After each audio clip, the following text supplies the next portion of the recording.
Hello, everybody, and welcome to another SIG Windows meeting. Thank you all for attending. I'll turn it to Patrick, that's been running most of the things lately. Thank you, Patrick. Okay. All right. So the main update that I had for today was, last week we took a discussion on the test approach over to SIG architecture around how we were going to run conformance tests. So I have some updates there, and then also talking about the other thing I wanted to cover was where we were at in terms of the Windows releases. And so I think I'll go ahead and start with that. Put that at the top of the agenda since it's short. And were there any other topics that anyone wanted to add?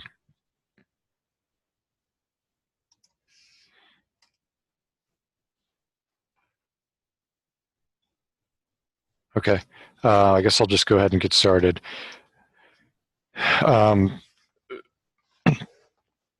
So the last couple weeks, I was expecting to get a Windows Server 2019 release out with some more stability and bug fixes, but it doesn't look like. I mean, they haven't announced a date on that yet. But considering that today's enhancement freeze for Kubernetes 1.13, I think that what we need to do is just focus on using Windows Server 1803 as we've been doing, and just focus on that through the end of the release there. And so I was talking with Adelina and everyone else, so, looking over the tests, and we've actually got things running pretty stable in the sequential runs. So we're going to proceed with getting those enabled through Prow. And so I'm going to keep working with the people in SIG test, and then Lockie, who's also Microsoft, is going to help me with some of this organizational work there to make sure that we get the test passes up and running. So for 13, I mean, the new version of Windows Server is not an option at this point. It's too late. So we're just going to stick with the latest and greatest 1803. And that means that we'll also be using Docker and not Containerd. Containerd work will need to move into into a new feature or enhancement for version 14. So I don't think that's a huge deal, but it's just it basically just needs to line up with when we get the Server 2019 brought up.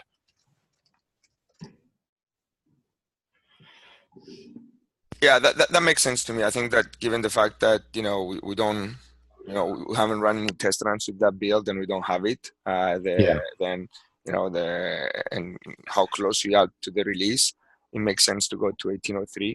I know there's a lot of networking stuff that we're expecting to get from that release, and I'm sure that with the next point release after that, we'll be able to have it, or an early January release. So I'm okay with that. Yeah. At this point, I think the main thing is that we basically focus on getting stable, get the test results published, and then we'll just keep adding more features release by release. So, and then last week we also had results from Yuju over on GCE that basically matched the results that we're getting there. So I think that we've got good confidence that we can get this stability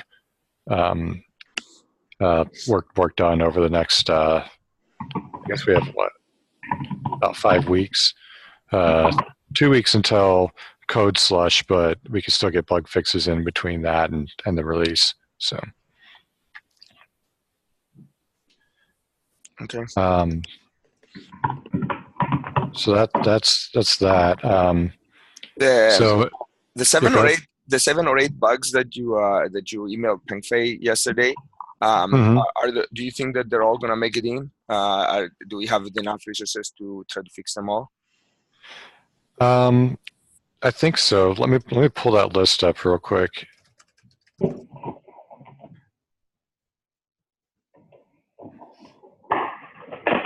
you want me to put it in the chat as well?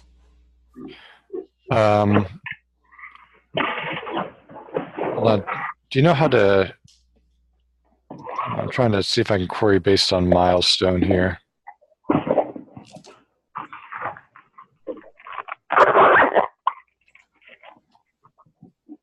Someone is making a lot of noise, by the way. I don't know who it is. I put the list of issues on the chat room. Oh, okay. Everybody can have them. But let me see. There is a way to query based on milestone as well. So it's Yeah, I got it here. So that's going to be all the issues and PRs that are there. And so most of what I had Pengfei mark are actually PRs that are pending review. The ones that let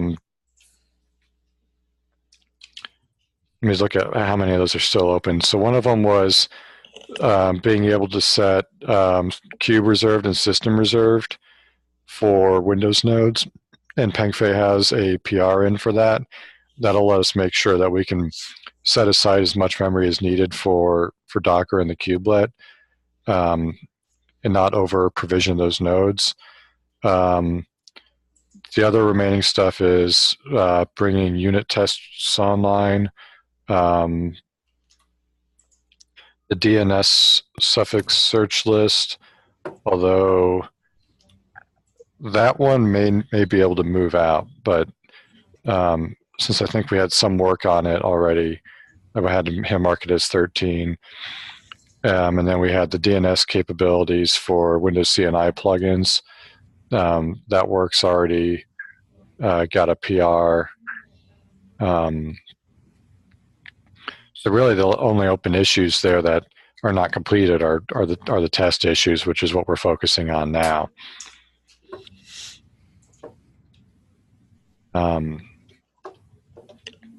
And so moving on to the conformance testing. So last week we discussed the approach for how to deal with Windows, or sorry, with Linux specific tests when we were testing Windows nodes. I just pasted the current PR that's there. So we went and had a discussion with SIG architecture, which also included a few people that are part of the conformance working group, or I don't know what it's actually called.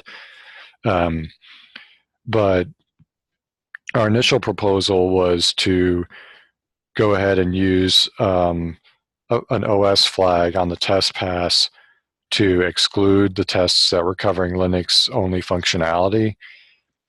And there was some pushback on that because they didn't really want to change the definition of the conformance or try to make it harder to understand what was conformance and what wasn't. And so the alternative proposal that we worked on with Brendan was, well, what if we focus the testing on a hybrid cluster that has both Windows and Linux nodes in it, and then where a test doesn't make sense to run on Windows because it covers things like SE Linux or other Linux specific functionality, let's just run it on a Linux node. So that way, when you get the list of test results, all the test cases that are expected are there, and then all the ones that should apply to Windows ran on Windows and the rest run on Linux. And so they were generally okay with that approach. So the follow-ups that we had from there was, we were going to get that list of test cases. I actually put that into the Windows, oops, I got the wrong doc here. So I put that into the revised GA plan that we had started last release, but because of the stability bugs, we weren't able to finish last release. So I've clarified that, and we're going to continue that discussion with those people, and then Adelina is going to be working on or Adelina and Claudio are going to work on updating that PR to follow that approach instead. So sometime later this week, we should know if that approach is going to work out from a technical standpoint, because there's a few changes that we need to make in order to be able to switch the test cases between Windows and Linux as needed. But anyway, that's the current direction that we're going forward with.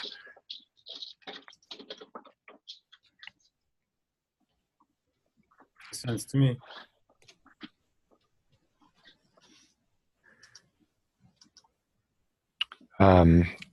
So, did anybody have any questions or comments on any of that? Nope, it sounds good to me as well. Okay. Yeah, and feel free to add comments into the doc, or you ping me on Slack if you got anything else. So I think that's all I had on my list for today. Did anybody want to cover anything else? Did you want to give any test updates, Adelina or anybody? Hey, Patrick, I had one question about the Docker shim thing that we discussed. So, yes. Will the test be run using 18? Like, will the GA be declared using 1809 of Docker, or will it be 1706? Well, I mean, what's going to be available? Like right now, we're still focusing on 1607, and that seems to be okay, but it's not going to work with like the named pipe PR that you submitted. Right. But I don't think we need that for conformance. Adelina, are you aware of any tests that would require a version newer than 1706?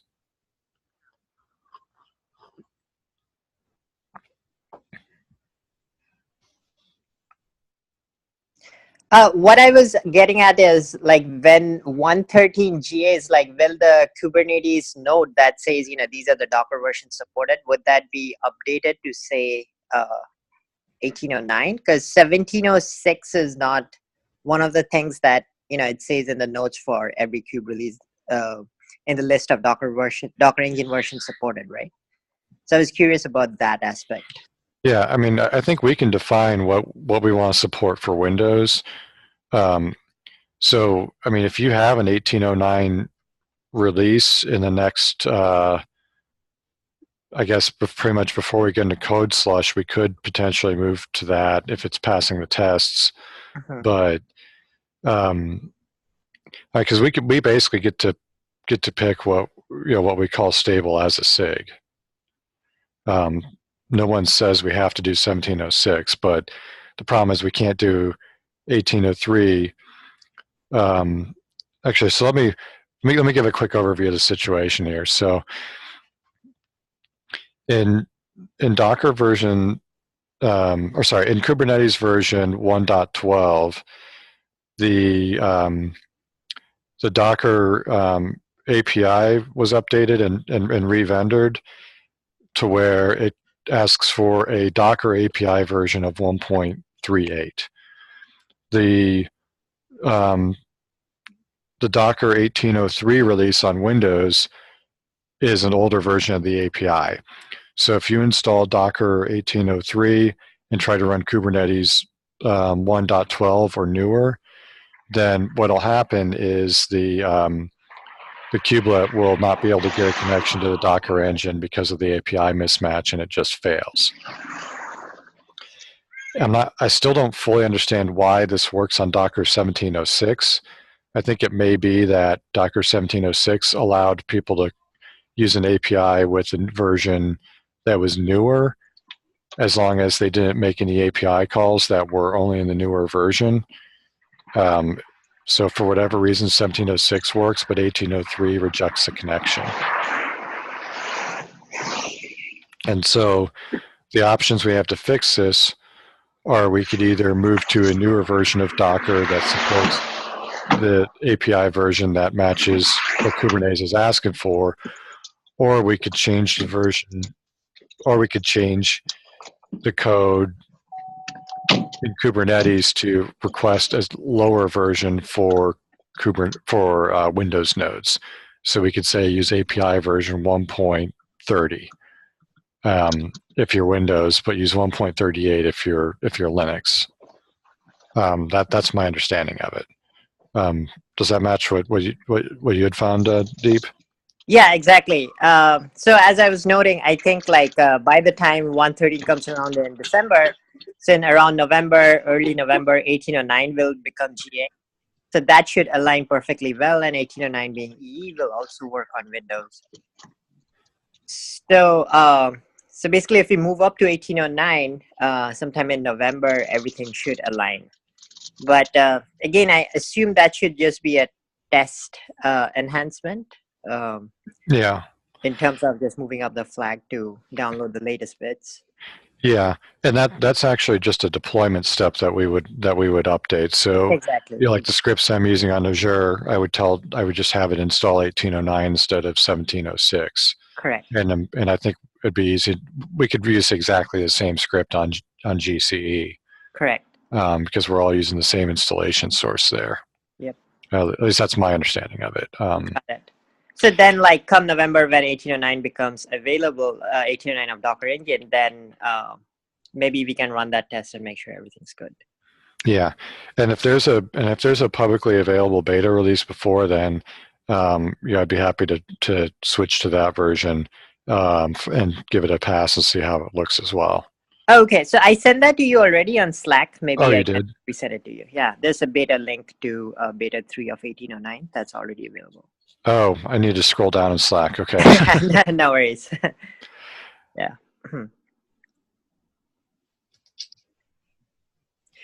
I guess another high-level question I had is like, I know when we take Windows to GA, would there be a note saying like these are the things that are tested as in like, it's Windows 1803 with say, Docker shim, Docker engine 1809 or 1706?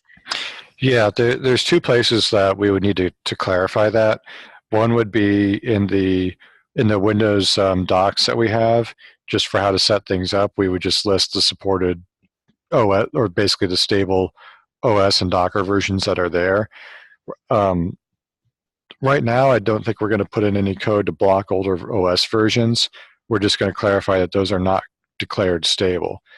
And reasons being things like Windows Server 1709 and Server 2016 don't work with mapped volumes or secrets as volumes, and so they're not going to be part of that stable declaration. So we would just list what the versions are there, and then whenever a Kubernetes vendor, whether it's a cloud vendor or whether it's something like Docker EE, needs to submit Kubernetes conformance results, you have to have the steps used to set the environment up in that submission as well. And so that would be another place where you would say, we use this version of Windows, this version of Linux on the leader nodes, and here's the version of Docker that we were using, and here's what the command was to launch the conformance test pass. So we would cover it in both of those places. Sounds good.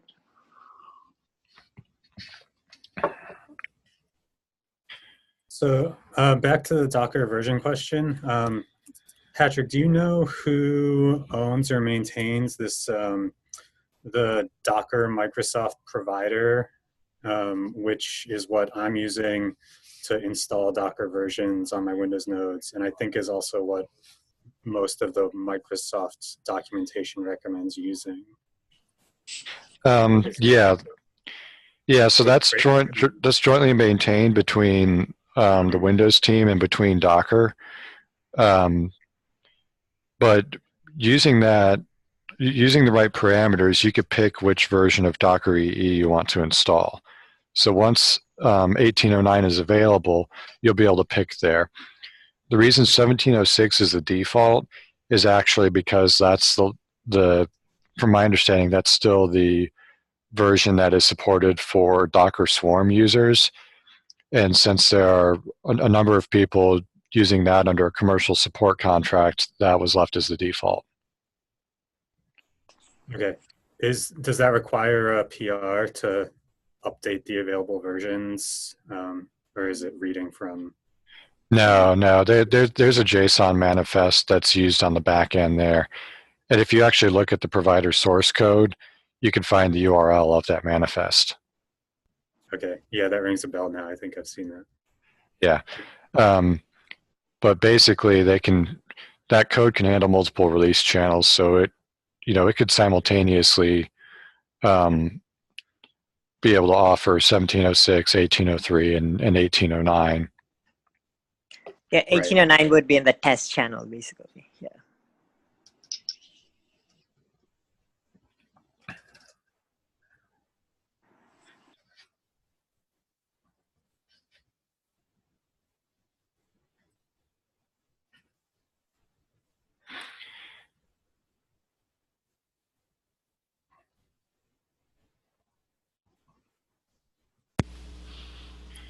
All right, I guess Okay. there's nothing else.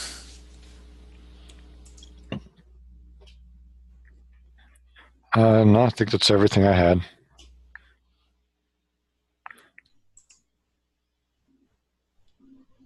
Cool. Well, thank you all for attending.